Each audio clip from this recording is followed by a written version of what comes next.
Hey guys, brand new podcast, and it's a good one. Thank you everyone for listening to the Corey Taylor episode last week. Thank you, Corey Taylor. Thank you to all the Slipknot fans for being cool as shit and not destroying me in the comment section for being an idiot. We are gonna have more bands on, more rock stars on, because that was a fun fucking interview.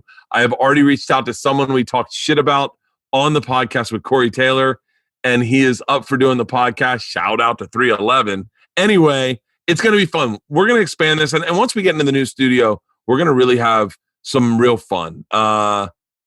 We just got to get into the new studio. And what with everything going on in LA right now with the shutdown, lockdown orders, stay at home, safer at home, whatever the fuck it is. All I know is you're not really allowed to go outside. You're not allowed to be around people. And so we are just waiting for things to loosen up. Everyone I know has COVID. Fucking everyone. My cousin's got it. My brother-in-law, so many people have fucking COVID right now. I'm so frustrated. Thankfully everyone's doing well. I don't know anyone struggling with COVID, although I did have a buddy that had a rough run of it. But thankfully everyone's doing well. And I am locked in my house. I'm locked in my house doing podcasts. And I want to thank all our sponsors and I want to thank you guys for listening to the ad reads, because I know sometimes you like get into a good part and then we cut to an ad read and you're like, God damn it. But thank you for your patience, because that helps keep the lights on. Speaking of which, this podcast is brought to you by Kamikoto Knives. Let me tell you something about Kamikoto Knives. This past week, and I took me, my sisters, and my parents up to Temecula. I went down to my fishmonger and I bought a ton of fresh fish. I then raced to my house to grab out of my ashen wood boxes my Kamikoto knives. I also grabbed my whetstone. This is an extra one I have. My whetstone, and brought it up because I wanted these knives to be even sharper than they are. These are ultra sharp knives. I also grabbed my ultra sharp steak knives. Shout out to Adam Devine. Adam Devine hit me up and was like, yo, those steak knives are legit. Where did you get them? I said, Kamikoto. Hit them up. Tell them about your podcast. Kamikoto, start sponsoring Adam's podcast. These are steel knives sourced from Japan. Each blade is crafted using techniques that have been honed and perfected by generation of knifesmiths, and they are so much fun to pull out, especially the ultra long 12-inch knife. I then got the wrap. I stuck all my knives in the wrap, wrapped them up, and I use these knives non-stop. They're used by the several chefs that work at Michelin star restaurants around the world. Let me tell you something. These knives cut fish perfectly. So often when you cut fish with a bullshit knife, it cuts and then you're sitting there sawing through the skin on the back when you're cutting salmon or we had a striped bass. Not these Kamikoto knives. One beautiful I had tuna. I was cutting tuna. I put a little water. Goddamn dogs. I put a little water on it because I was cutting a bunch, and I'd slice down one slice all the way through on the other side of the skin on the salmon and on the striped bass. And the tuna, go to my Instagram stories. You'll see all of it. It's gorgeous. They make great gifts. If you're looking for a gift this Christmas, they're perfect because they come in these beautiful wood boxes, and the knives they're presented in, and they have this great whetstone. Kamikoto is so confident about their knives that each knife comes with a lifetime guarantee. I'm telling you right now, if you go ahead and go right now and buy right now, Kamikoto is offering our listeners an extra $50 off site-wide on top of their biggest sales of the year. Go to kamikoto.com/Bert and use the offer code BERT for an extra $50 off. That's kamikoto.com/Bert. That's kamikoto.com/Bert. kamikoto.com/Bert. Thank you to all my sponsors. Thank you. I'll say it again. It means a great deal. And thank you to you guys. You guys are fucking awesome. You really are. I appreciate you immensely.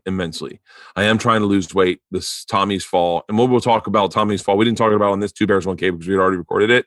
We're doing a 2 Bears, 1 Cave tomorrow morning with a special guest host.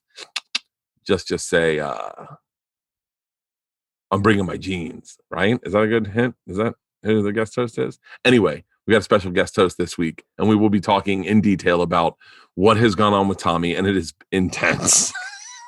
And it is the reason I'm eating healthy and not drinking, because to watch him, it's fucked my head up. But to see it go in a second, to see it happen in a second, him go from him dunking on a fucking 9-foot rim to laying there going, call 911. It fucked me up. It fucked my head up. But I'm not boozing this month, and I'm being healthy. I'm working out. I'm on my way to 1,000 miles. You're probably saying, Bert, where are you? At different times, I messed this up for the record. I was looking at my year to date, not realizing it was counting previous months from 2019. So like when I'd say, I'm at 935 miles, that was including my December from last year. So if I ever told you a number and it seemed super high and you're like, he's almost got it. Well, we're at a different place today, guys. Our number for running for this year is 921 miles. I have 79 miles to go before we get to 1,000. 79 miles. How many days left? 23 days left in December. Let's see what, right? 23 days left in December, Halston. Let's see what 79 divided by 23 is. I got to run 3.43. I got to run 3.5 miles every day. Every day. I ran 9 yet last night, and I ran 5 today. And I'm a 5-mile guy. I never run 3 miles. I always run 5 at least. And then if I'm pushing it, and by the way, I feel good because I'm losing weight. I've lost like 14 pounds, and I'm feeling good. So in losing weight, my knees start feeling better, and I start getting a little more excited to run. And when you're not boozing, you're not up there going, okay, come on, you fat fuck, let's do this. So we're on track, guys. Eating a lot of salmon. Shout out to Leeway, my fish guy over at the Joint Eatery on Ventura. They are awesome dudes, and they have the best fucking fish. And that's all I'm eating right now is fish. I'm doing pescatarian primarily this month. Speaking of which, I got to go cook dinner for my daughters. Today's podcast is with Sam Morril. Now, Sam, I've had on a bunch during quarantine because for whatever reason, we've been chatting a bunch. Sam is without a doubt, and we talk about this, inarguably one of the best joke writers in our business at this time. There's a handful of guys that are just killing it, where the legends look at and they go, no, that guy's doing it right. And Sam is one of them. Without question, he's one of them. He's also, he's one of the guys that was the first guy to throw up a special on YouTube. He did that at the beginning of quarantine, and I think it got something like 7 million views. And he's doing it again. He's done it again. He's got a movie. He's got a special called Shot on the Roof. Up on the Roof. It's on YouTube. We'll post a link in the descriptions. We'll post a link. I'll post about it tomorrow. We'll post all about it. We'll probably shoot a clip, put a clip from it on there. But he shot it in quarantine. Probably one of the most beautiful specials I've ever seen. I say this to him and Colin Quinn have two of the most beautiful specials I've ever seen, both using the backdrop of New York in their show. And I'm telling you, it starts to make you think. It's like, do you remember those old Austin City Lights, and they shoot music with Austin behind it? Austin City Limits. Fucking gorgeous, man. This is a gorgeous special, and it's absolutely hilarious. Sam is the top of his game, without question, the top of his game. And the fact that he's making these specials and he's making them accessible to everyone, trust me when I say, when touring opens up, there will not be a ticket to be had for Sam. I've known Sam for a long time. We first worked together in Connecticut, Hartford, Connecticut, and I fell in love with the guy. He's an awesome dude. Check out his special, Up on the Roof. It is awesome. Sam is awesome, awesome, awesome, awesome. Stop saying awesome, Bert. Hey, without further ado, today's Bertcast, Sam Morril. He's the man, the myth, the legend.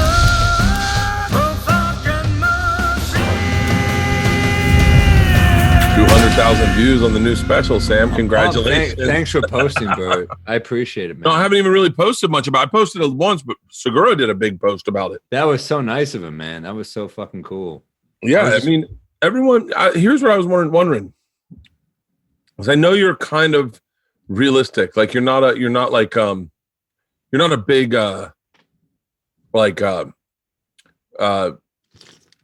promotion guy, like where you're out there going like, come see me live, I'm the best in the world. You're kind of a very humble guy, but everyone calls you. The word on the street, everyone is saying, hands down, one of the top 5 best joke writers in the business. Thank you, man. I don't know if that's the general consensus, but that means a lot. That's exactly what Segura said on his very post. Nice of him. And that's what everyone's saying. Everyone's saying, and your jokes are fucking amazing. But do you feel it, or do you just go like, I don't feel it. I'm very much like, all right, I guess that's done. It's hard to feel that. You probably feel this way too. I mean, it's hard to feel the good. I mean, when you did the cabin, you probably got so much love for that. I mean, it's hilarious. I just watching you with Caitlyn Jenner, I was like, how the fuck did that happen? How the hell is Caitlyn Jenner part of like, because I get like the comedy people, but like that was maybe the best episode, I think. That was a fun episode. It was what's even funner is they didn't show it, but Nikki's. Oh, this is I was watching your special. Cosmo. To give him that advice. Oh no. And it's just what's even funnier is Nikki Glazer got there and was like, this is gonna be fun. So what's the deal? And I kind of broke down like, hey, this is what we're gonna do. We're gonna just hang out, we got some axe throwing, some bullseye. It's gonna be fun. We got a lasso. And she's like, it's just me and you. And I was like, no, it's Caitlyn Jenner. And she was like, wait, what? I go, oh yeah, it's gonna be me and Caitlyn. Oh, I should have told you that. And she was like, and that was like right after she waxed my ass. We're just sitting in the kitchen bullshitting. They're moving cameras around, and she panicked because she was like, oh my God, I think she hates me. I go, why? And she goes, well, I did all those jokes about her on the roast, and then there was like a list of jokes I wasn't allowed to do where like she would definitely walk off the set. And I went on Stern the next day and did all of them. Oh, wow. I was like, whoa. She's like, Bert, if she heard any of these, we're fucked. And I was like, oh. It's always weird when there's jokes that are like, you can't, like, didn't William Shatner at his roast, he was like, you can't do a joke about me maybe murdering my wife. And you're like, well, isn't that all you really want to joke about now? That's when someone tells you can't, it's like, fuck. These are strangers. It's not like a Sinatra roast or Dean Martin roast where it's like it's part of the crew. But when it's strangers, you're like, well, that's what I want. Do you ever, my friend Dina Hashem? Yeah, she's great. She had the most vicious and to me funny, but also vicious roast jokes I've ever heard. She was roast battle against David Kinney, who's a funny comic. His mom dies in a motorcycle accident, and her line on him is, Dave lives the way his mom died, an unrecognizable road feature.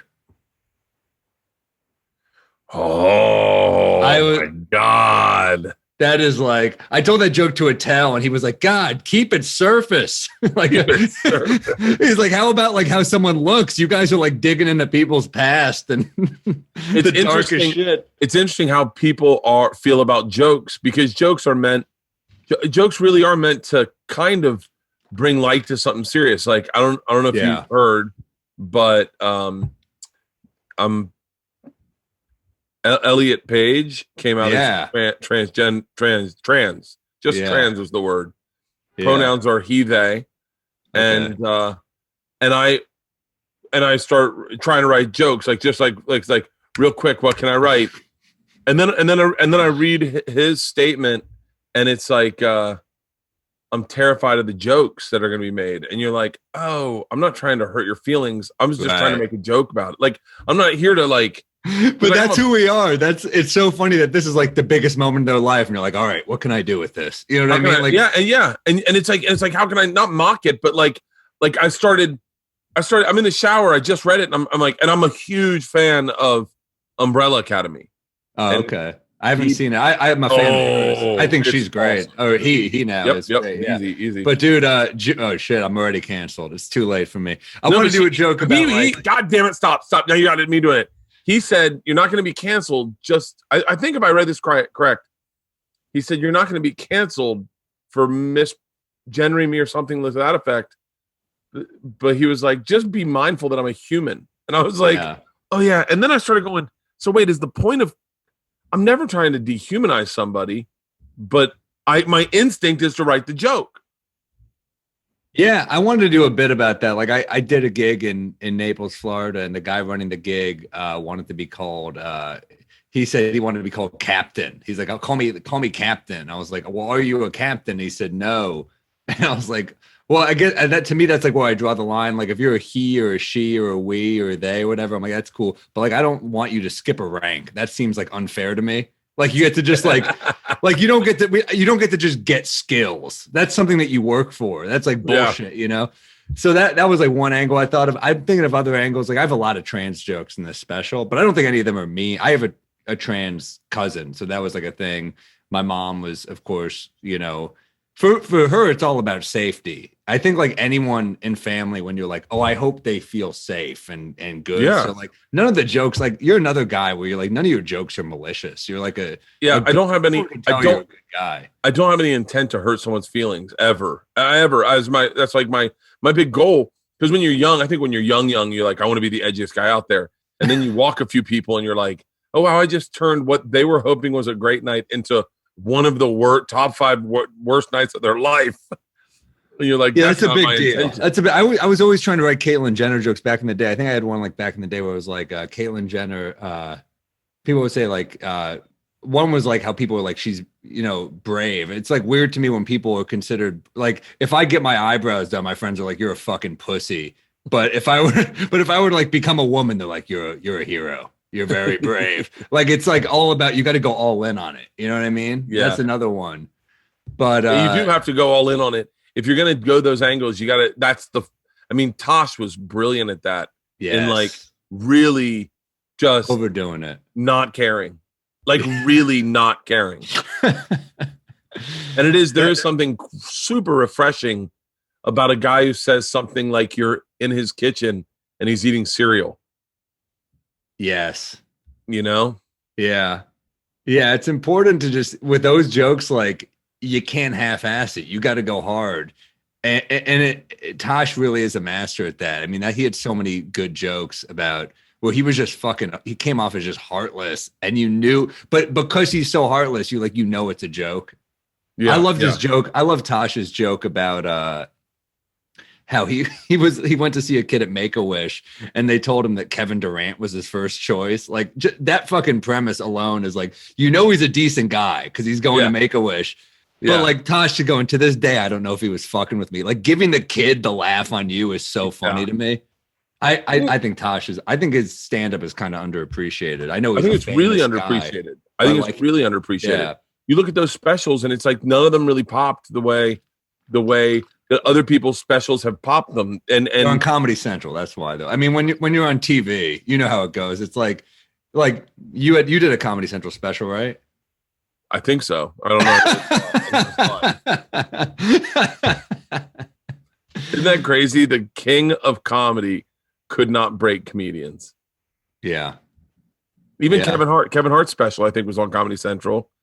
And it wasn't until it got released on YouTube that it became successful. Well, that's what you got to do now. You got to just throw it down on YouTube. And that's where it's either Netflix, YouTube, or like, I don't know. I think those are the options. I only pitched my new special to Netflix. And once they said no, I was like, YouTube. My agent wasn't even going to HBO or Amazon. He was like, he said, name a comic that's broken off an HBO or Amazon special in the last few years. Like, he's like, it doesn't happen. So I don't think. I think it's Netflix or YouTube these days for a comedy special. Oh, YouTube's so valuable, man. You look at, I mean, that I don't know what we can or can't talk about in this conversation, but I will tell you that we had a conversation where you should put your special. And I literally was like, YouTube, man, you get those fans yourself.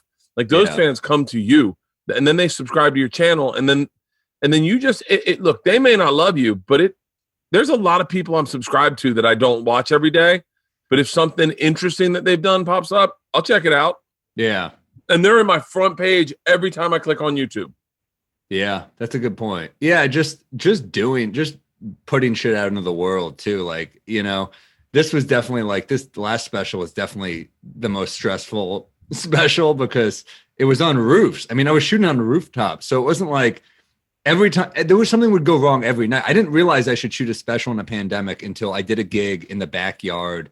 So I was doing a show in some guy asked me to do a show. He gave me the address, something Bleecker Street. So I'm with my friend Rachel Feinstein, and we're just the guy texted me like, "Where are you?" And I said, "We're at Bleecker Street." And he goes, "Oh, it's Bleecker in Brooklyn." So I'm like, "Fuck, all right." Like that's iconic Manhattan Street. You should have said that. Whatever. We show up there late. We go to the roof, and he's like, "Oh, we're not at the roof anymore." Like everything about this show is a shit show. And I was like, "What happened to the roof?" And he goes, "Well, there's a party on the roof, so they kicked us up. They kicked the comedy off, so some kid could DJ." So I'm like, it's like doing comedy is now like a turf war. Like everything's a thing. So the show. So he's like, "What? Some backyard. Some woman gave us her backyard." So we get to the backyard. It's a shit show. She's hammered. She's like just heckling every comic. It's her backyard. So she won't let me in. She's like, fuck white men, fuck the patriarchy. And I was like, patriarchy, it's your show that you're ruining. This is not the patriarchy. This is your backyard. So she won't even let me use the bathroom. I have to go to a roof and just piss on a roof. I go back downstairs. They go, all right, you're up. I'm bombing. It's a bad backyard. Which is a hilarious sentence to say. This backyard was bad as opposed to other backyards. But I'm bombing. The hardware wasn't nice. the fucking and I'm bombing until she starts heckling me. I meant to say hardscape. Keep going. I got what you're saying. But I'm bombing until she starts heckling me like nonstop, and I just start burying her like every line. And finally, she just comes on stage and grabs the mic from me and was like, "You're fucking out of here!" And people are booing her, and I was like, fuck, the one show I didn't videotape, this would have been amazing because I'm just hammering her. And she goes, "Get the fuck out of here." And my mom sees the only thing that was salvaged was someone videotaped her doing that to me. So I just posted that because I thought it was kind of funny. And my mom was like, "She could have given you COVID," which I was like, all right. But I mean, she'd have to be pretty fucking awful to do that and give me COVID. But anyway, I realized at that point, I'm like, I got to start videotaping these sets because shit is going horribly, but it's horrible in like a beautiful way. It's like, it's like kind of like this ugly beauty. It's like the city's a mess. People are drinking in the street. It's like fucking Bourbon Street in New York City. I'm performing on rooftops with these insane views. That's the thing. That's the thing that's so understated in your special is I got to be honest. You and Colin Quinn have the two most gorgeous specials I've ever seen in my fucking life. His backdrop was like cultivated and manicured by a production team who scouted locations. I'm certain. Yeah. I mean, his backdrop is fucking iconic. Mine was cultivated through Instagram stories. Does anyone have a roof in any part of Manhattan or Brooklyn? That was how we. But it was gorgeous. But there's a lot of tech issues because of that. Because he had HBO behind him. I had literally like we'd get to the roof and they'd be like, the outlets don't work, and I'd be like, fuck, all right, I guess this was a lost roof. Like I just had to do the show without lights. There'd be a problem every night. Literally every night, they'd be like, my director would fight with me because he'd be like, we need it to start right as the sun sets because I want it to look pretty. And I'd be like, well, 6 people are here so far, so I can't just do an hour for 6 people. I mean, maybe I could have, but I wanted to wait till no one shows up on time for a roof show. No one is like, well, really? It's not like the Comedy Cellar where they're like 30 minutes before you got to line up. No one gives a shit. Because they're like, yeah, I can show up whenever. So then I realized I had to start charging because I'd start bombing at the roofs, and no one respects a free show. So I had to start charging people to come to the roofs. So I'm like, be like, yeah, Venmo me and I'll give you the address. It was like the shadiest deals. I was doing literally everything. It was so stressful to make sure. I'm like, shit. Well, 40 people Venmo'd me. That means probably 35 will show up. Is that enough for a taping? Like, just figuring out to make it work was very, very stressful. So, how big was your crew? It was me, this young Orthodox Jew named Josh Fear, who I feel like I corrupted horribly, just being around me. Then Dominic Mull, who brought a drone, who also ended up editing my special, but brought a drone. So like insane city shots with the drone. So every show, when I say every night, we did like 10 nights. When I say every night something went wrong, we're at some show in Williamsburg. Some kid just like knocks his drone over. He's like, the propeller's broken. And I'm like, some guy just broke your drone camera. That's like an expensive camera. So shit every night. And then, yeah, I mean, we did a show where the cops came. Like I wish we got the footage, man. I wish like we only got the footage of people being like, the cops are here, but they didn't actually come inside. Yeah. So I can't put that in the special. I'm like, fuck the cops. They're totally here. I wish I could show you. So That happens one night. We had Matt Salacuse, who's my director, who was like just a fucking incredible dude, native New Yorker like me, such a great guy, and real. I mean, it's like so much credit goes to him, with this. Do you think this will affect the way people shoot specials in the future? Is that you get to shoot it because your special is fantastic, and I think people start looking at it and going, well, he didn't just do one night. He just didn't do 2 nights. People have done that before. Like Rock did that.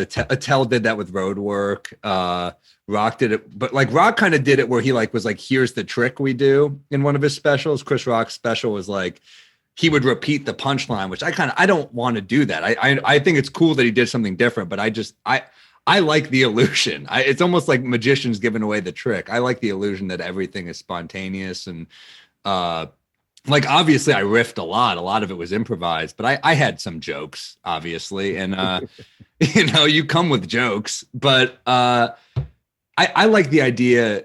I don't know if it'll influence. That's my fear, is that in like 4 months, no one's going to want to watch this ever again. Cause you're like, oh, that was some fucking awful thing we all went through. Why would I want to watch an outdoor special now that Netflix is releasing indoor specials now? So, I do think it'll influence. For me, it was like also, I had already released a special this year. I'm rusty as fucking hell. I haven't been doing club sets. Like I saw you were touring constantly. I wasn't touring like that. So I also did multiple venues to cover up how rusty I am. It wasn't just like a stylistic choice. I was like, I'm fucking bad at comedy right now. Let me cover up some flaws. It's amazing. It's amazing. I think the beauty of all comics, that we have a bunch of shared experiences, but one of the first shared experiences is just how good you are when you're going up all the time, because you never get to feel what it's like to be absolutely rusty. And then when all of us, Rogan was like, I listened to a tape of me doing stand-up before I got on stage. Yeah. And it's like, and all of us have that feeling of being I was Bambi legs. And I remember the first thing I said was, I said something about my wife, and I go, oh, she's getting old. And they laughed, and I went, I didn't even mean to make you laugh. Like, oh, I got it. I'm back, baby. Dude, I laughed so fucking hard in the cabin. First off, your wife rules. Like she is she is funny, and she is such a good sport. But dude, when your kids asked if you were in rehab, that was like one of the hardest gut laughs. That was incredibly funny. Yeah, dude. Going back on stage for the first few times was pretty. It was a rush. The first set I did back was in Hell's Kitchen, literally on a sidewalk. Like on a sidewalk, people are walking by, just giving me dirty looks. And I was like, oh, we have become the dudes that walk onto the subway. Like I would not have been surprised if I got like booking requests, like fourth car in the D train, you're on the subway. It's a hot, because you remember starting out when we had to do ambush shows. Oh, yeah. A lot of people don't know comics would do shows where, so I remember I did a show. You do a show where you go on stage, for people that don't know this, and you would tell a room full of people that were maybe having dinner, are you guys ready for comedy? And they'd be like, fuck no, I'm on a date. Of course not. And then you would just tell jokes and bomb. It was humiliating. But I remember doing that once at Manchester Pub in Midtown Manhattan. And I had just left Tulane University to pursue stand-up. And I remember I told a frat, they were like, are you gonna like join a frat? And I said, no, I'm gonna do stand up. And I go on stage, there's 4 people in the crowd. It's 4 people from that frat. It's just, that's the only people in the crowd. I had left college to do that. And they were like, oh, this is fucking pathetic. Like it was literally me just having to be like, what, you guys from out of town? Me just having to eat shit for people who knew, like they knew I had failed basically. And they had to just be like polite. And it was like, I had to tell them like, it's going bad, but it's not going this bad. Like every night is not this, but just fucking humiliating, This podcast is brought to you by Hims. Oh, let me tell you something about Hims. If you've not heard me talk about Hims and you're not listening to this podcast, Two Bears, One Cave, Bill Bert, let me tell you something. This is one-stop shop for men's wellness, sexual wellness, hair loss. I Love Hims. When I was 22, I started losing my hair. I did something about it. If you are losing your hair, like 66% of the men that are age 35, then you need to do something about it. If it's starting to move back, stop it moving back. And don't turn to bullshit solutions like snake oil pills or stuff sold out of a gas station. You need to turn to real prescriptions backed by science. I'm telling you, Hims was created by a dude who knew men. He knew men don't like having a lot of conversations in person. For most men, we don't want to go to the doctor. I got to go to the doctor on Thursday and I don't want to go. I'd rather just go online. That's what they did. They set it up so you can just go online and deal with everyone. No more awkward in-person doctor visits, no long pharmacy lines. 4Hims connects you with licensed professionals online, which is going to save you hours, completely confidential and discreet. Answer a few quick questions, and a medical professional will review. And if they determine that the prescription is right for you, they can prescribe medicine that will treat your hair loss and ship it directly and discreetly to your door. Like I said, these are prescriptions solutions backed by science. Today, Hims is giving you their best offer yet. If you're not happy with your results after 90 days, Hims will refund you full. They will give you a full refund. And right now, my listeners can get their first visit absolutely free. Go to 4hims.com/Bertcast. That's 4hims.com/Bertcast. Disclaimer. Prescriptions require an online consultation with a healthcare provider who will determine if a prescription is appropriate. Restrictions apply. See website for full details and important safety information. Remember, that's 4hims.com/Bertcast. I'd like to give a shout out to today's sponsor, Whoop. Look at this. There you go. You can see I'm charged up. I just got off the treadmill. My strain outweighed my recovery, which isn't awesome. Let me tell you something. 2020 is coming to an end, and we're all trying to get healthier. Some of us watched our best friend break his knee and his arm, and it freaked us out. We wanted to change our lifestyles. And how do we do that? We measure and track and quantify behavioral changes. Whether you're looking to participate in a dry January or a dry December, like your boy, improve overall shape, I'm already down 14 pounds, or hit your next personal best, Whoop is the best fitness tracker you can find to achieve those goals. It provides 24/7 personalized insight that quantifies how well you sleep, perform, and recover. That's what I love about it. I love that I can go to this app. I go to it every morning and find out how well I slept. It's like having a personal trainer on your wrist, because then I go out to the treadmill, I hit the strain coach. The strain coach shows me within a spectrum how hard I need to work out. And with today, what's going on in today's society where you're sitting in your house in your treadmill and sometimes you don't want to push it, to have a little coach on your wrist and in your phone, and to have your phone up on your treadmill watching, knowing you got to keep pushing harder, I'm telling you, it's the best fitness tracker I've ever used and the best membership I've ever seen. For just $30 a month, you get personalized insights 24/7 that quantify the data to help you better understand your body on a deeper level. Whoop goes beyond just tracking calories and heart rates. It monitors sleep, strain, recovery, all with personalized feedback in real time within their app. It's a big reason why I recommend it to anyone trying to achieve their New Year's fitness resolution this year. Build better, healthier habits in general. And for my listeners today, if you're thinking about getting a Whoop or giving a Whoop or just giving Whoop a shot, this is their best deal yet to try it out. Just all you got to do, see for yourself. Get your first month of Whoop for free when you sign up for their 6-month membership. Head over to WHOOP.com/Bertcast to get started for $0. Join Whoop today. Sleep better, recover faster, and train smarter this season and beyond. Dude, I completely remember those days. I look back at those days and go, I remember I ended up doing a TV show with Adam Hunter called Ambush Comedy, where where he pitched a TV show because Adam Hunter was like the king of it. He would go into a laundromat when people were doing laundry and just start doing stand-up. Wow. Like Adam Hunter's an interesting dude because he is he's one of the hardest working motherfuckers out there. And he's always busting his ass. And he is like stage time hungry nonstop.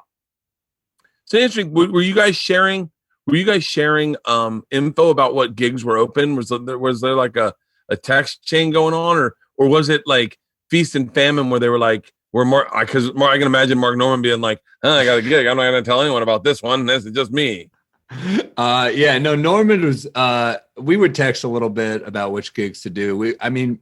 Mark was doing the road harder than I was. Mark was trying to catch COVID. It was weird, but Mark's like, I'm like, Mark, be careful. And he's like, I hung out after the show. And I'm like, you're just hanging out with all the local comics. Like it was weird. Yeah. Mark, I'd see videos of Mark. He was like one of those kids in Texas at spring break going, only the old people get it. But then Mark also knows that I'm still scared of getting it. So he'll be like, oh, it's very scary out there. I'm like, I know you're not scared. I know you're just saying this for me. But yeah, I mean, Mark was going so hard. And I mean, I still text bits with Norman all the time. And yeah, he would give me shows here and there. I was doing like rooftops that were like, I started doing New York Comedy Club would do rooftops. Then I would like go up occasionally on like, this sounds insane. The East River Amphitheater. I was performing literally like you turn into like less of a comic and more of an investigative journalist because this kid, Josh Fear, was just following me around with a camera. And we're like, you know, passing all the housing projects in the Lower East Side. And 3 young kids on bikes circle us. And one of them goes, fuck you to me. I'm like, ah. And then as they run away, I turn to Josh like, did you get that? You know, you turn into like, it turns into like a war zone. We're like, oh my God. All right. Did we get that footage? So, yeah, so we'd be on the East River. We'd go to, you know, wherever would have a show we'd go to. And then it turned into a thing where I was like, well, am I like being stupid? Am I, you know, risking, sorry, I just want to make sure my computer's plugged in so it doesn't die. I was like, am I being stage time so valuable right now? If this is dangerous, I don't want to like, you know, get on the subway for like a 10-minute spot. So I started being like, all right, my own show only. Let's do, give me like 45 minutes. You don't have to pay me. What I just need the stage time. So then I started doing my own show because when you're doing other people's show, you're kind of at the mercy of their rules. Like, here's what we do for COVID. It's like one mic. We don't wipe it down. We all hang out in a dirty tank and you have to French kiss the host. I'm like, all right, I'm going to do my own show. And I would just be like, I recommend a mask. If you don't want to wear it, that's cool. What I mean, like, oh, that's maybe the beauty. When you make the rules, that's the beauty of like, the first thing I texted, I want to say I texted Nikki or someone was going, maybe Whitney, someone was about to go on the road and they were like, hey, what are these shows like? And I was like, first of all, they're your shows. So you tell them how you want it done. Like say, hey, everyone's got to wear a mask. Everyone's got to wear a mask. My big thing was stretch out the walkway to get to stage. Because if it's normal, they just start touching you, man. You can't stop it. Everyone's touching you. Dude jumped on me in San Antonio and Corona raped me. He just was like, I feel good about you. I was like, Corona rape. It really feels that way when people kind of don't respect. Like that's my thing. Like, look, I have my own fears. There are people that are more scared than me. I just try to be respectful to whatever level, even if it feels ridiculous to me. Like I live in an elevator building. Sometimes there's an older lady and she goes, if you don't mind, I say, yeah, of course. I mean, like, I'm not going to, I don't want to fuck with your peace. I don't want to fuck with your sanity. So whatever is your comfort level, I think you should just try to respect people's comfort level. It's a stressful time. So that's the one thing I can't understand. And this comes down to like types of people I like and types of people I don't like. When I don't have a problem with you not wearing a mask. I don't have a problem with you going out and going to restaurants and hanging out with your family and go. I don't have none of that bothers me for real. None of it. I kind of am a little jealous that you can live like that, that your brain doesn't keep you up at night and you go, if I get it, I get it. I wish I could be like that. But also afford me the exact same respect when I'm like, hey man, we got to keep a little social distance. Don't get up and be like, oh, what are you one of those fucking stupid people that believe in this shit? I know. So that's who you are for everything. Like, you can't just respect the fact that I go, hey, man, I'm in a mask and I need to keep distance because I'm also with 9 dudes. We're living in a bubble and I'm asking them not to break the bubble. So I'm not going to go break the bubble because you want to get a shirtless picture with me. Please respect that. Like, just afford me the exact same respect I give you. Yeah, it is very telling about who they are. They're the person that, like, when you get in an elevator, or whatever, like get on the subway, they're the person that like gets on before they let people off. Like, oh, you're just an inconsiderate human being. You're just a shitty person. So, Yeah, I mean, like there's some shows in my special where like people are not distanced, but you know what? That's their roof. And that was their choice. That was a group of friends. They would have done that without me. They would have gone to dinner without me. And then when it was like shows that I promoted of my people, I said, hey, you know, I'd appreciate if you wore a mask, but if you don't want to do that, that's your choice. So I think outdoors is a little different than indoors. And that was kind of the protocol. I mean, I got a lot of messages from people when we were shopping this a little is that, ooh, this is like bad optics, you know, like just people not being distanced in all the shots. But I said, you know, they're groups of friends that would have sat that way at dinners. That's kind of my argument. This is the law. And, you know, we just tried to be reasonable. And you know, this is a free country. I wish COVID's been handled differently. Like, obviously, like the way restaurants and I'm sure you agree with this, restaurants and bars and all these businesses that are already incredibly risky, the way they've been supported by the government is fucking just unforgivable. Like, because you're going to bail out the airlines and the hotels, but how about these people that this is their life's work? This was their dream. Livelihood. It's everything. It's so awful, and it affects people we care about, and it's ugly out there. It's you pass in all these restaurants, you're like, I love that place. I like that person. That was a human being. So, yeah, shit. I wish it was handled differently. I got an email or a text from Mark Grossman, who was like, hey man, you know, we're in trouble and we need help. And I was like, and I don't even think I replied, but I went to put the tweet out and I was like, that's a hilarious start to the sentence. I ignored it. Anyway. No, but I went to write the tweet, but his thing was like, have people call their congressman. And I was like, yes. Like, no one's going to do that. No one's calling their congressman. And then I'm like, and then I look like a guy that's like, hey, I don't talk about politics except when it directly affects me. Like, I'm not out here virtue signaling about Black Lives Matters or trans rights or all these things where people would light me up for saying, give me my opinion. But when it comes to a comedy club, I'm like, hey guys, I got a soapbox and I'm going to use it. I was like, I don't think, see, that where I disagree is I just don't think it's political. I'm like, these are just small businesses. But at the same token, I try to stay out of all of that shit. And I don't want small club. I'll do whatever. Ask for fucking money. I'll give you money. Like, I'm not gonna now how much you want to bet my phone rings? Mark Grossman's like, did you say money? How much money do you got? He does run great clubs though. And you got to be great clubs. And I don't want them to go away, but he's got one in St. Louis, one in Portland, one in Philly. Like, what congressmen am I supposed? It got so complicated that I'm like, hey man, I don't have 9 congressmen's different numbers. This is the new show. It's not the cabin. It's call your congressman. It was just like, and then I was like, I don't even know what the fuck to do. And then I texted Segura and he was like, hey man, I don't think me and you tweeting about the clubs is going to really do it. Like, Bird is doing live shows at them, like doing podcasts at them, trying to promote it. And I was like, I can do something like that. Like, I can help, but you got to give me a better workaround than just tell everyone to call their local congressman. I'm like, that's like fair. It's tough, man. And it's also tough. Like, I feel like we mock like people in the public eye who tell people to register to vote. I mean, that's literally like, I make fun of people like that constantly. So I just got asked to do something that was like a rock the vote type thing, which, by the way, I'm like, didn't it already happen? That was my first thing. I was like, I thought we voted. I thought we handled that.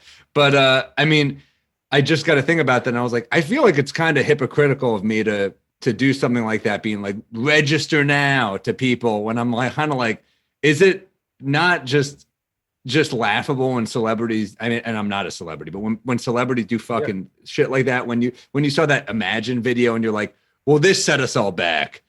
Yeah. we would have beaten Trump by more if Stanley Tucci wasn't singing. So I don't get me started on but you know what's even funnier? Whoever it was, I don't know. I probably Amy Schumer. I'll tell you why. Because I was shitting on her explaining voting. I was like, are you fucking to Leanne? I'm like, this is what's wrong. Her and Chelsea Handler are all over here and they're like, vote this, vote that. And then and Leanne's like, well, you know, they're just doing it for people that don't know. You know, but there are people that don't know. And I said, I don't think there's anyone that doesn't know that follows them. I mean, who follows them is like rich white women also, right? Well, Amy's got 10 million followers. Amy's a good friend of mine. I respect what you mean. Hey, listen, Amy's a good friend of mine. This ends good, okay? You don't have to defend her. All right. So I know everyone. I'll defend you if someone says something about Bert Kreischer on a podcast as well. And so all of a sudden, it's like November 2nd, November 1st. Someone says about going to the polls to vote. And I go, hey, wait, you can vote. I thought you could only vote on November 3rd. And Leanne's like, no, that's what Amy and Chelsea were explaining, is that because of COVID, the polls are open a little longer. And so people have an opportunity. And I went, oh, shut the fuck up. And she was like, fuckface, you should have listened to their goddamn post. You're sitting here shitting on celebrities telling you how to vote, and you didn't know how to vote. I completely agree. I do find that the arrogance of it sometimes with certain people, and like the Imagine video to me was so out of touch and so just like, I don't get the purpose of that. To me, that was like, I don't understand what this accomplishes. This is people, I guess, talented people just singing for the sake of it. I don't know. I've had a couple drinks now. I don't know. But, I was this close to being that first comic that did a comeback song, and then you find that you see the guy do it, and you're going, "Oh, thank God I dodged that bullet." Were you gonna do it? I was like, I texted Segura. That would have been funny as hell if you and Segura did it. I said we should sing the ABCs. Me and just go back and forth and fuck them up. But I thank God. You got to be. I think any of those comeback videos, reaction videos of celebrities doing something stupid, it's so hard to get it right. It's so hard to like. I thought Paul Rudd did a really funny one. I think it's important to remember that we're just, we are entertainers. We're comedians, and I think it's important not to take ourselves too seriously because like we got, we get work by being silly and telling jokes and shit, man. I mean, so sometimes when I see comedians get to a point where they're just kind of virtue signaling on Twitter and get to a point where they're just like all about saying what's right rather than what's funny. I am like, look, every once in a while, show your fans where you stand on shit, but you got to still be funny every once in a while. There are a lot of comics out there just being like, this is wrong. And I'm like, all right, write a fucking joke about it. That's the job we all signed up for. That's the hard part, dude. Original content is, you forget the majority of people in Hollywood came out here well aware they could never create anything original. I mean, the majority of them. I'm not shitting on my team. I'm not shitting on my lawyer, my business manager, my agents, my manager. I'm not shitting on any of them, right? Yeah. I'm not shitting on all my friends that are comics that virtue signal. I'm not shitting on all the actors that are, but please remember that a lot of those are the people that came out here wanting to be famous or wanting to be successful without any real driven goal, like say like a Steven Spielberg or a James Cameron. You only get a handful of these fucking really brilliant, like Kevin Hart, Amy Schumer, Joe Rogan, yourself. Like you only get a handful of people. Andrew Schultz, by the way, I realize I'm comparing a bunch of comics to Steven Spielberg and James Cameron, but there's only a handful of people that really have a drive to create and are comfortable creating and failing.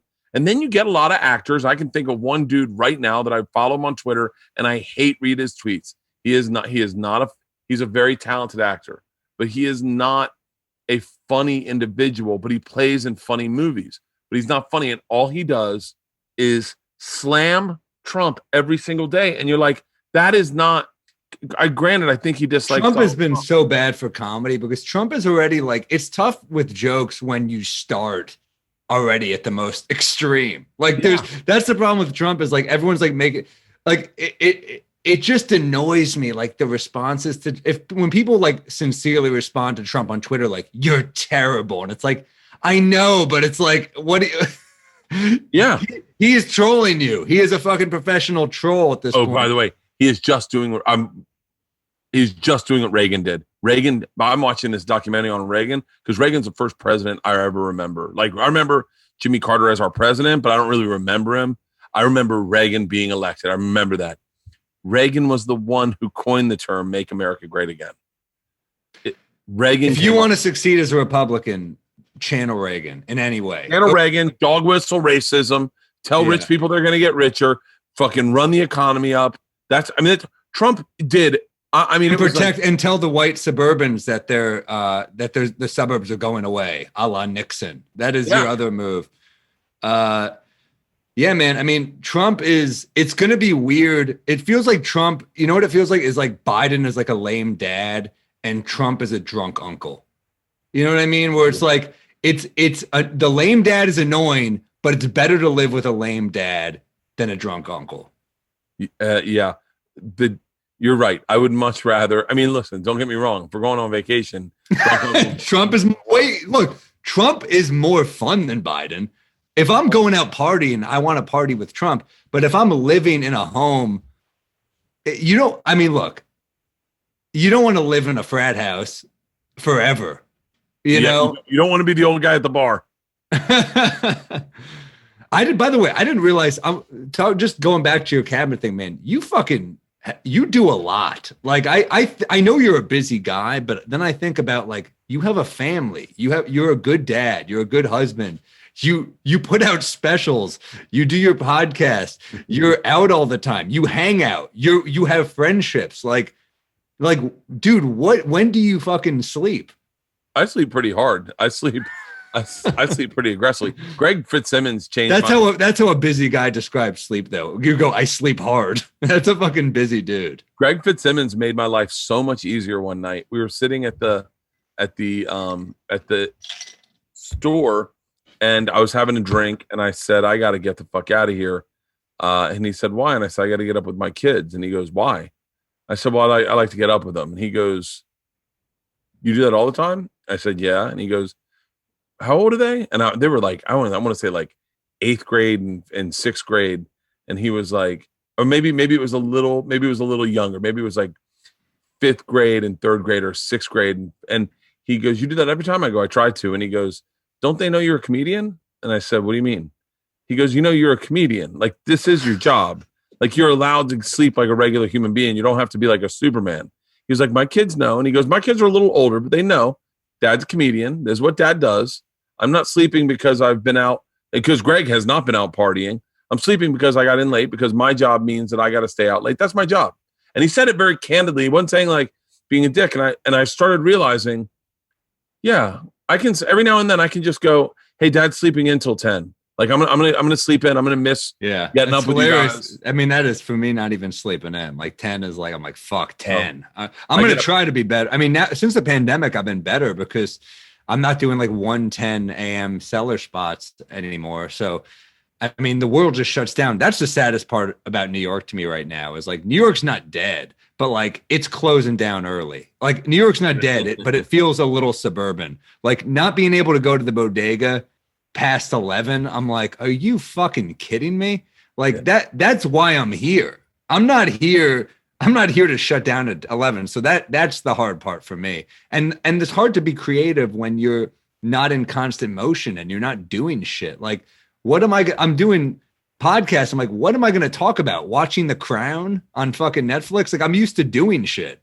Yeah. Oh, that's the truth. And conversations with comics are imperative. To be able to sit with a group of comics and just bullshit to the point where you're crying, laughing. We did that 2 days ago in San Diego. Was our last show, and we're having dinner outside, and we were talking about it was such a great conversation. It was my bus driver's a black dude, and my cousin Andrew's white, and they were talking about how they have sex, and my bus driver said, man, when I put it down, I thump a hole in that back of the pussy. I thump a mud hole in the back of her pussy. And then Andrew, and then he goes, you know what I'm talking about, Andrew? My cousin Andrew's white goes, I definitely don't do that. He goes, what do you mean? And he goes, Andrew goes, are you talking about special time with my gal? And he goes, you call it special time? And we started making fun of Andrew for calling it special time. And then Ron goes, so Bert, would you be comfortable with your daughter dating a black guy? I go, not after I learned they thump holes in the back of pussies, Ron. I think I'm going to opt for special time. And we were crying, laughing. That better be a bit in your next special, by the way. Dude, I'm trying. And special time is a great special title. Special time. That's perfect because you get that double meaning. I love it. Yeah. Dude, that's hilarious. My buddy is a drunk. He's like an annoying drunk. Not like Mark. you were. I know Mark. This guy Dennis I grew up with, and he's like a character. And he texted me just yesterday. He goes, I'm out at a bar solving race relations. And I was like, what does that mean? He goes, I'm just drinking with a black guy. And I'm like, that's not, you're a fucking idiot, you know? I'm like, I'm like, a new friend. He's like, yeah, a new friend. I'm like, I know. This is the dude who has sent me texts like, dude, meet me at Chipotle. I need your urine. And I'm like, all right. I've given this dude my urine for jobs. That's a good friend. That's fucking great. I've given him, he's a fucking party animal. And I'm like, all right, you've done some drug. I will help out. I should put my foot down. So at what point do you give up on New York? I don't think I can. I don't think it's in me. Like it's like certain things are just a part of you. And I love New York so much. I love just walking around here. Even when it's bad, it's still New York City, man. It's still awesome. Like you're still seeing crazy people. I mean, shit, you do get that like crazy person. Like I went to my when we were editing the special, I went to my director lives at walking distance from me, Matt. So I'm walking home at like 2 a.m. I'm so used to doing that.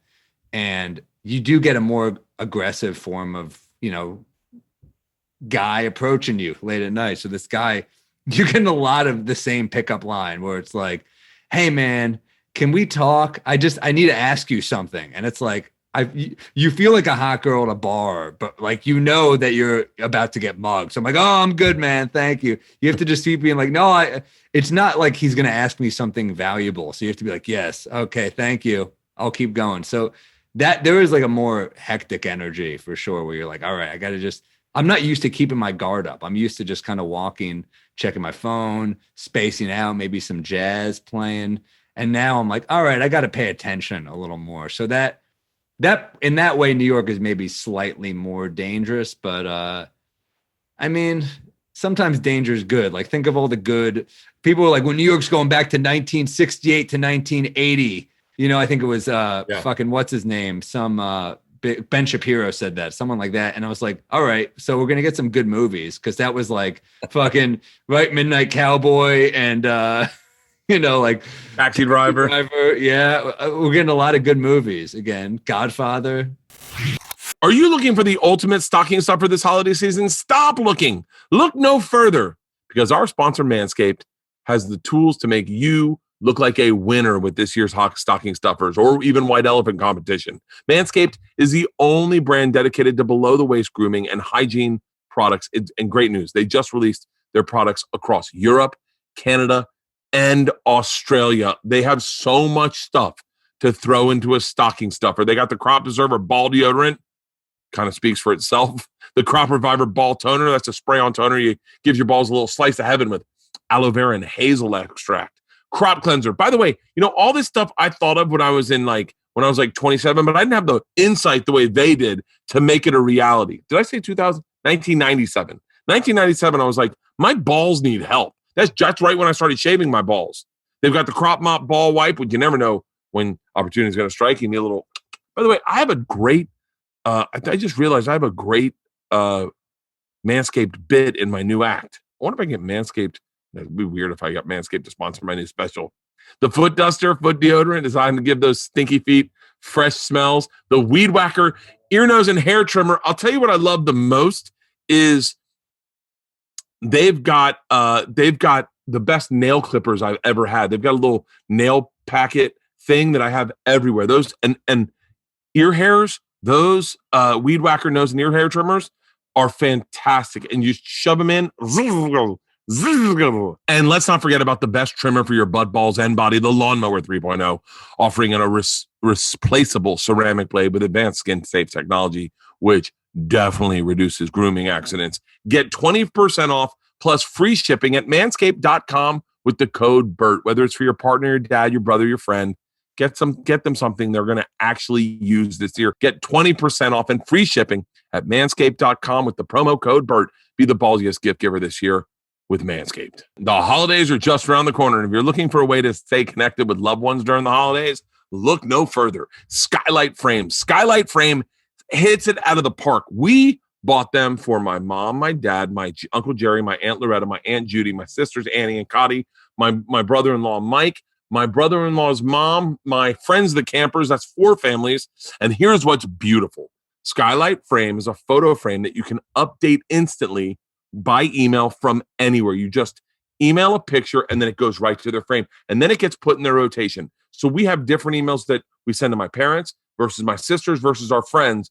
And you can be fun with it. And it's so exciting. My Uncle Jerry said literally it's the best present we've ever given him because he sits by every morning to wait for updates for our family because they're quarantined out in DC and we can't really see them. So they sit there and wait for pictures of my niece Lola and my nephew Teddy.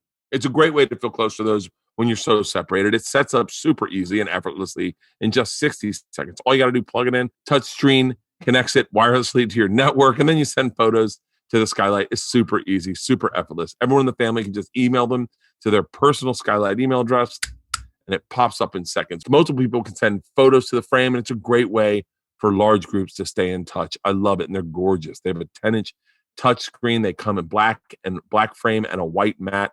They look like real frames. It sits right in our kitchen, and sometimes a picture will come up, and I'll scroll back and go, ooh, I remember that. Oh, and you can preload it with all your favorite photos as a personalized gift. Import you and all your significant spouse, grandparents, children, whatnot, and they won't even know what they have. It's so great. Like I said, we took care of everyone in our family, and everyone's got one. And I suggest if you're looking for a present, this is what you get them. Now, as a special offer, you can get $10 off your purchase of a Skylight frame when you go to skylightframe.com and enter the code BERT. That's right, $10 off your purchase of a Skylight frame. Go to skylightframe.com and enter the code BERT. That's SKYLIGHTFRAME.com. Promo code BERT. Where would you go? Say they shut down New York. Say they're like, listen, the only way to fix this is to totally shut the city down for a year. Where would you stay there, or would you go off? No, I'd go to California with you guys. Yeah, it's not bad out here. It's not bad. Taylor's there, so we'd hang. And then are you and Taylor still together? Yeah, we took a little pandemic break because, dude, look, it's long distance is hard when the world is not on fire. I mean, we just need a break, but we're good. Yeah, we're back together and we're good. And she was with me for like a week. We had a good week, and then she was here for like a month, honestly, but she did a road gig or two in between. But dude, it's stressful to date someone who's not in your city, and like, because you know how this is now, where every decision is kind of stressful. So you're just like, all right, I guess like. We got to move this date, or like, I'll see you after this gig. Oh shit, that gig got canceled. So when everything's up in the air, it's hard to be in a long distance relationship, but I think we're good. And I'll be out there end of month, probably. I mean, I got to come back out there at some point. It's my turn. That had to be stressful, right? When you guys, I mean, because I don't know if everyone knows this, but you came out here and then everything got shut down, and you and Taylor went from dating for like a couple weeks to living together. No, we were together like 6 months before that. We had been together. Yeah, but still living together after 6 months for 5. We lived together for 5 months after that. So that was no joke. I mean, that was oh shit. Okay, we're like, but then also you quarantine with someone for 5 months. Like you reach. I deserve like a 1-year chip for that, at least, like that's, and especially, so does she. Taylor's very, very honest about going through anxiety and depression and stuff. Mm-hmm. And I mean, open and honest, like for those who don't know, we're talking about Taylor Tomlinson. She will take pictures of herself crying after anxiety attacks. Yeah. And put it on Instagram. Anxiety attacks, conversations with me. What's the difference? Yeah. And right?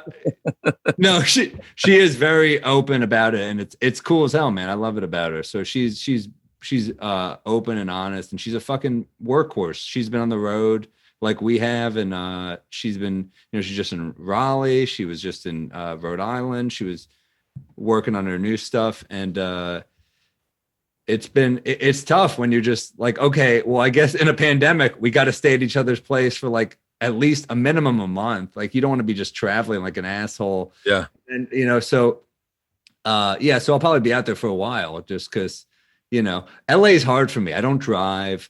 I don't like, I'm just not a driver. And then she told me one of her friends got in a car crash. I'm like, okay, well then what do you want me to do? Because like if your friend who can drive is getting into crashes, I'm gonna get fucking demolished. I'm a terrible driver. I have a pity license. I got a license basically by charming the instructor. I'd failed 2 driving tests.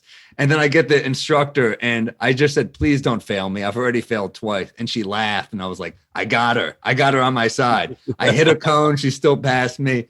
I have a license I shouldn't have. So I'm a terrible driver. She once let me drive and she was like, never again. So LA is tough for me. I like the energy in New York. I can just walk into like a park and shoot around or something for a little bit. Ooh, I'm playing basketball.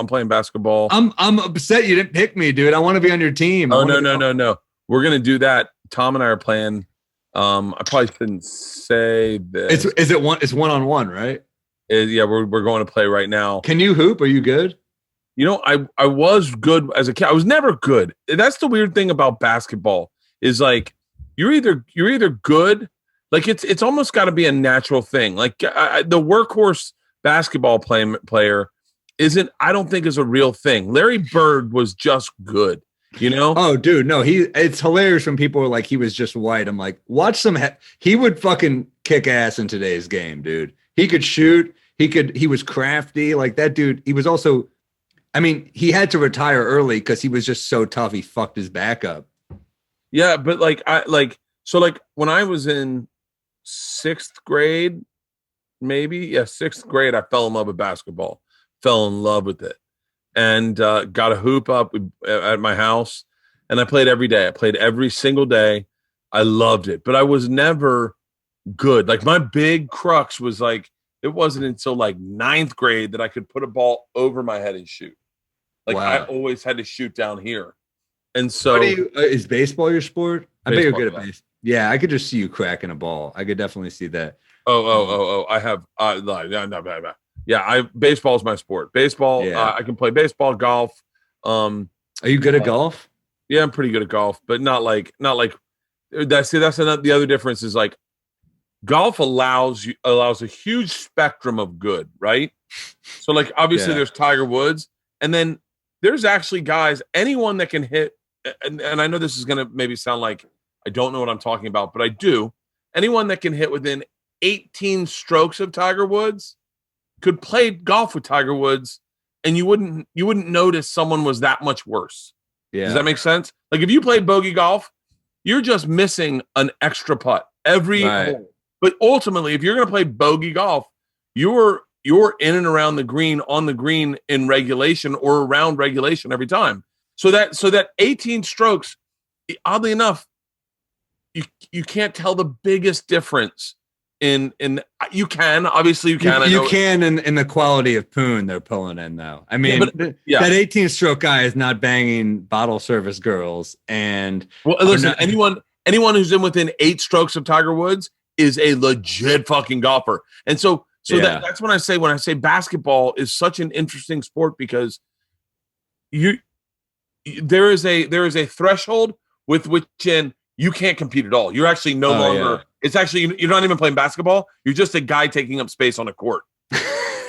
and so I can look good, but I don't dribble the way like a guy that can dribble. I can't. I've got to kind of keep an eye on the ball because I'm not like fucking behind the back. At all. I'm trash. Yeah, I really can't, dude. That I'm so jealous. You also have to have a little bit of aggressiveness to be good at basketball. And you got to like conflict. And I don't like conflict. I don't like aggression. And so I'm not going hard in the paint against anyone. I'm like, whatever, man. Throw it to me on the outside. I'll shoot, I'll miss. And then I'll just pass to you the rest of the game. That'd be fun to get a game going, though. Like, I remember, just playing comic games with like Ari and Gary Goldman and all these comics in New York. And it was fun as hell. It was really, really cool. Gary Goldman's good, right? Gary is very good. Gary is like a college football player. And he's also like, I mean, he's like 6'6". So if he takes you in the post, it's just over. He'll chill on the perimeter and he won't be as dominant. But when he posts you up, you're like, he's going to score. He's fucking huge and strong. And I mean, I love playing ball with the comics. It was that's one thing I miss a lot for sure. Have you ever played with Rick Glassman? No. Is he great? Rick Glassman Rick Glassman may be, and I say this in like I haven't really seen him play a bunch, but he actually may be the best basketball player we have in comedy. He is really bizarre good, and I haven't seen him play. I've only seen videos, but he can dunk.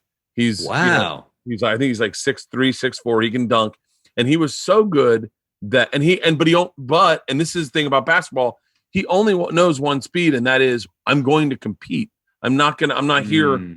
There's no reason. It's an interesting fucking mentality about sports is that, and it's what pushes me away from sports a lot these days is I do have a very, very competitive mentality about sports. Like I played Tom in tennis and I beat him straight sets 6-1, 6-2 or 6-2, 6-1. Oh, so you're good at tennis as well. Yeah, but here's the deal is like I have a serve that is really aggressive, and his coach called it legit, no questions asked, a Division I collegiate serve, right?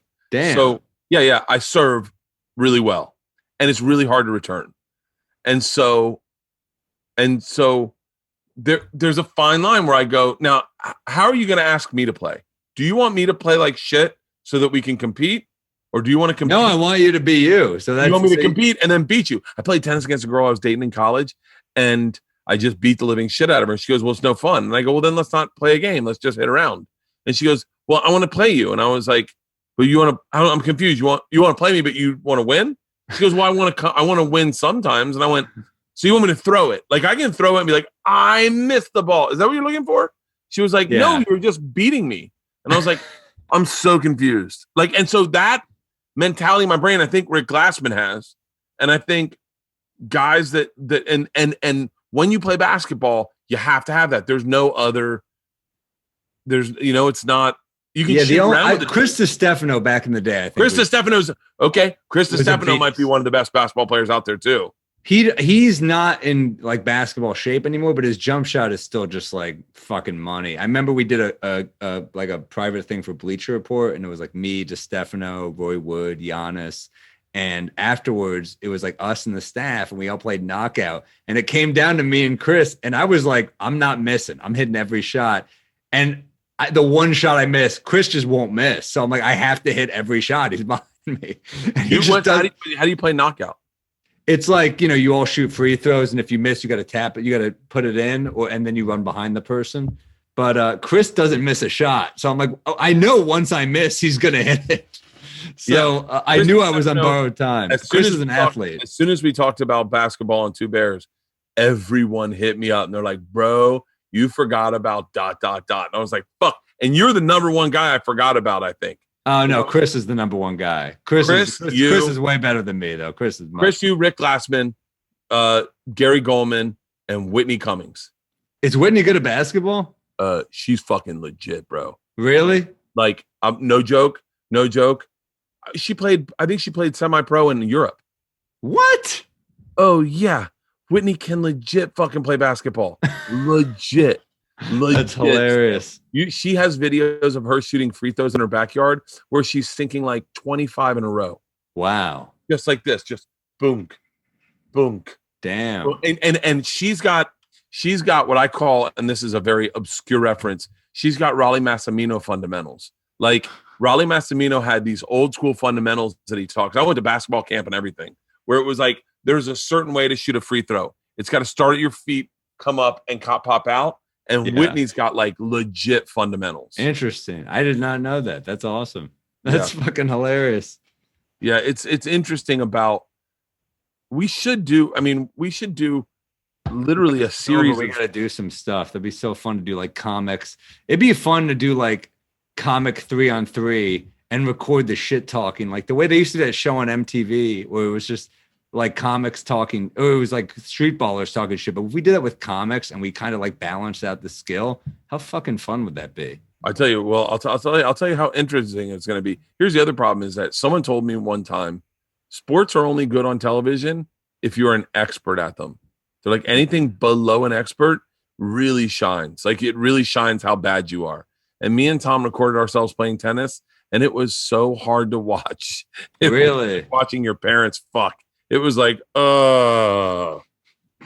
Well, shit. Sex also, I'm sure, on camera. You got to be fucking. That's where porn stars don't get enough credit. I'm like, you know what? It is a job. I remember Ron Jeremy was at the Cellar one night, and Norman was on before me, and Norman's doing well, and he just turns to his right, not knowing that Ron Jeremy's in the crowd, and he goes, "Is fucking Ron Jeremy asleep?" He was just asleep in the front row, the most noticeable fucking celebrity, not looking healthy, and this was probably like 8 years ago or something. Yeah.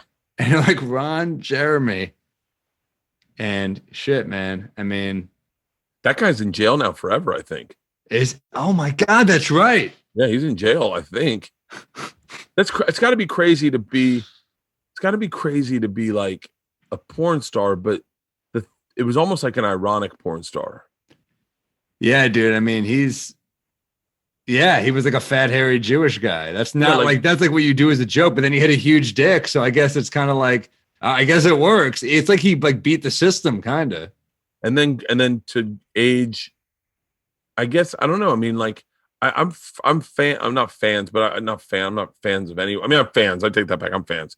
Like Evan Stone has gotten older, you know? I don't know who that is. Is that a porn star? Evan Stone's a porn star. Really cool. He's always a cool dude. He hung around in the clubs and you'd see him. Fucking awesome dude. Good sense of humor. Long, beautiful blonde hair. Kind of look like Hercules. Like just like ripped. And he's gotten older. And I wonder what it's like when you were younger and you fucked nonstop. And then you get out of the business. I wonder if you want to fuck it all, or I wonder if you go, I don't. And then I wonder if you do want to fuck, it's got to, and you're not what you used to look like. It must be like it must be fucking sad. Yeah. It's also like, how do you enjoy it? It's like if comedy were sex. Like, would you enjoy it? No, you'd be like, I've been doing this all fucking. It's kind of the way we're like, I don't want to watch a comedy at home. I want to watch like a tragedy because that's the escape when you're around stand-up all the time. If sex is your job, then what do you do for fun? Yeah, what do you? I mean, like, I asked him once because I remember like I talked to him and I was like, do you ever? I don't know if there's too forward, but I said, are you ever like sleeping with someone and then you kind of like develop, I mean, it's an intimate act. Do you ever develop feelings for them? He's like, yeah, I do. And I was like, is that weird? And he said, yeah, it's fucking weird. But like, can you imagine that? Like, that's your job to just fuck. I would fall for every porn star. Totally. I would fall in love. I mean, there's girls I've fallen in love with and I don't even know. I've never even met, but I've just watched them so much. Like, I could be very candidly, like, I really feel like I have a friendship with some of them because I've watched them so much where I go, oh yeah, I know her really well. And like, there's a dude, when we did our last live event, there's a dude I've watched fuck so much. I felt like I know him. I felt like I really know him. I know. Owen Gray. It's almost like a video game player, like a first person shooter where you're like, that's my guy. That's who I fucking go with. I've done his moves before to my wife. My wife, she doesn't know. I'm bringing his shit into the bedroom. And then you talk to him and you're like, oh, yeah, I don't know you at all. Like I've just watched you a lot. It's probably the same thing as podcasting, you know, but more intimate even. I mean, it's funny, man. I follow this porn star, Adriana Chechik, on Twitter. By the way, fucking definitely follow Adriana Chechik.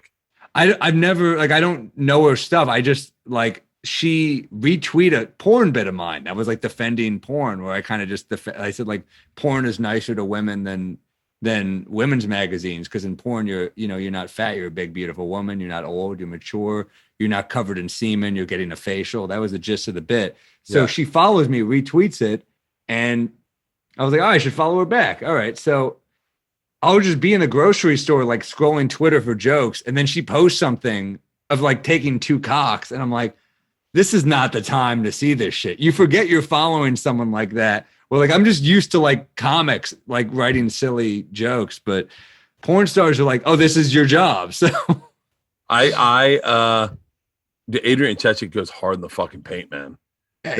Dude. She's like the Draymond Green of porn. You're like, holy shit, this is fucking real.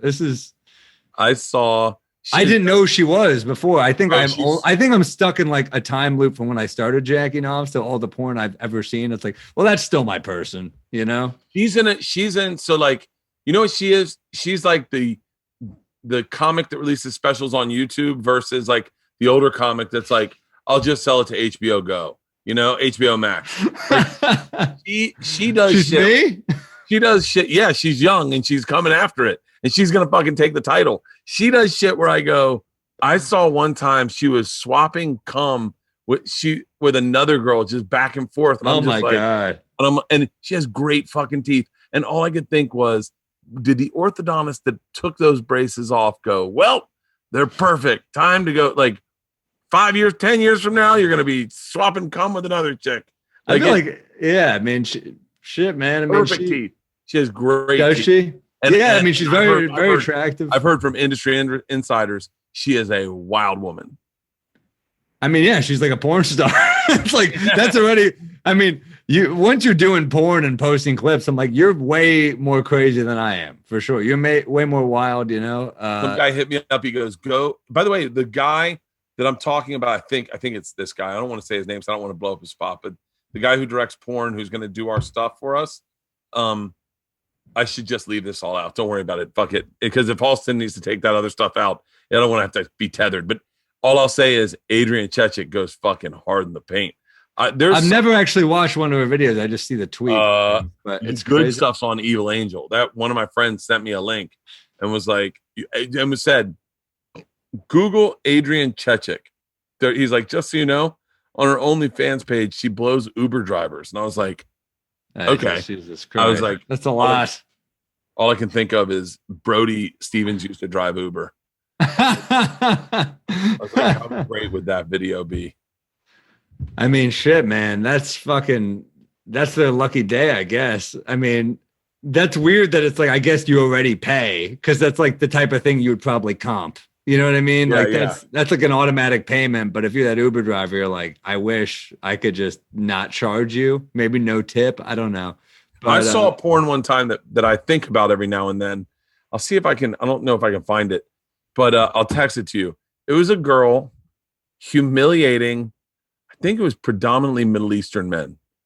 I think it was predominantly. I hope this comes out correctly, but immigrants, meaning guys who aren't from this country, who maybe had archaic views about women. I think that's what's her target. Say what it really is. It's Republican porn. That's what it is. So she had a huge lobster claw in her hand. Oh my God. And like a joke lobster claw.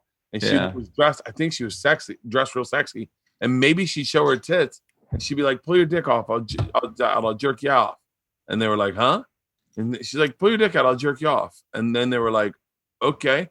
And they'd go, she would take them around a corner, but she'd jerk them off with this lobster claw. And so they couldn't even really feel it. It was like, and it was just these guys like almost being cucked. Like they were just like, she was like, take your dick out. Come on, I'll jerk it off. And she'd do it with this lobster claw. And I couldn't, it was oddly That lobster did not die for a good reason. No, it was a ridiculously huge lobster claw. Oh, really? It was like a fucking big plastic lobster claw. I remember watching this. But So there's some porn categories that are so fucking weird that you're just like, is this actually turning someone on, or is this just like she was insane? laughing at them. She was laughing at them and mocking them as they were doing it. It was so. Oh, I don't. Maybe I might be. By the way, if I misread that porn, then I just described what I like. That's funny. Like it's getting so specific, like lobster hand, like there's going to be crab hand. There's going to be like all kinds of crustacean. Like you're going to be like, no, I look for fucking lobster hand. Like Colin Quinn used to have a great bit about how there's like college girl porn. There's like girls just out of college. There's going to be like girls, like they went to college. They took a year off to find themselves, you know? All right. I can't find it. I used to have a joke. I'll see if I can show this. I used to have a joke. I'd be like, talk to guys in the audience and be like, you ever clicked on a gay porn? And they're like, no. I said, you ever see the thumbnail though? And they're like, well, yeah. I go, all the thumbnails are degrading as fuck, except for the gay porn thumbnail. It's the classiest. It's always the classiest. Like two dudes hugging. Like, hey man, you like Fighter and the Kid? I like Fighter and the Kid. Are gay dudes are they just way happier than us? Is that what it is? It's like anal is aggressive. Halston, you got to blur this out. This is anal, right? But then this is, and by the way, from the rumors we've heard, they can do much worse than just cuddle and talk about antiquing. Like anal's gotta hurt. That's gotta fucking hurt, man. Shouts out to gay dudes for like just being tough. Like you can take a penis in the ass. That deserves a lot of credit. Not to mention like making it through the fucking AIDS epidemic. Like who is tougher? I resent that gay dudes get like just considered like the most effeminate, like soft. I'm like, dude, gay dudes are tough. They fucked through the AIDS epidemic. They can take a penis in the ass. That is a tough group. You know, they don't always fuck in the ass. I found that out. Like mostly it's just blowjobs. Yeah, that makes sense. I mean, I was like, I remember we were friends with a gay couple, and I said to them like, it's like how often do you guys fuck in the ass? And he was like, very seldomly. I was like, really? And he was like, yeah, it's anal sex. It's really aggressive. And I was like, oh, for real? And he's like, I remember having a joke about almost getting into a fight with a gay guy that lived in my neighborhood in our building. And then all of a sudden, as I was talking shit, I saw a fierceness in his eyes that said, I take it in the ass, buddy. There's nothing you can do that hurts me. Guess what you can't do? The thing I do for fun on a Saturday. Yes. So fucking true, dude. That is like, and also like the culture of just being jacked. I mean, gay dudes are jacked for the most part. A lot of them aren't, but like, I see what's walking around Chelsea and Hell's Kitchen. I see the culture. Like, I'm like, it's a gym culture. And of course it is, because like if there's a chance you could hook up in the locker room, it would make me want to go to the gym more if I were a single guy. Yeah. Oh, I'd be in the gym. If I knew that I could, if by being in the gym, I could, I mean, I never hooked up with a girl in the gym ever, but also if we shared locker rooms, I'd be in the gym all the time if you could share a locker room. Totally. I'd be working out, go to the gym, go to the locker room. I would just go directly to the steam room. I'd be like, fuck the gym. I pay $150 a month to steam, and for the chance that something will happen. I worked out at the Hollywood Crunch on Sunset and Sunset and Crescent Heights, and I saw tons of gay dudes in there. Never once saw two dudes hook up. Never once. Yeah. Never once walked in on it. Never once. It's almost like you're bummed. You know what happens, so you kind of just want to see it to know what happens. Because you're like, I know this happens. I just want to see it to confirm it, and then I won't look. I just want to see and be like, okay, got it, and leave. That's kind of like watching a plane take off from the beach, and you're like, come on, crash, explode.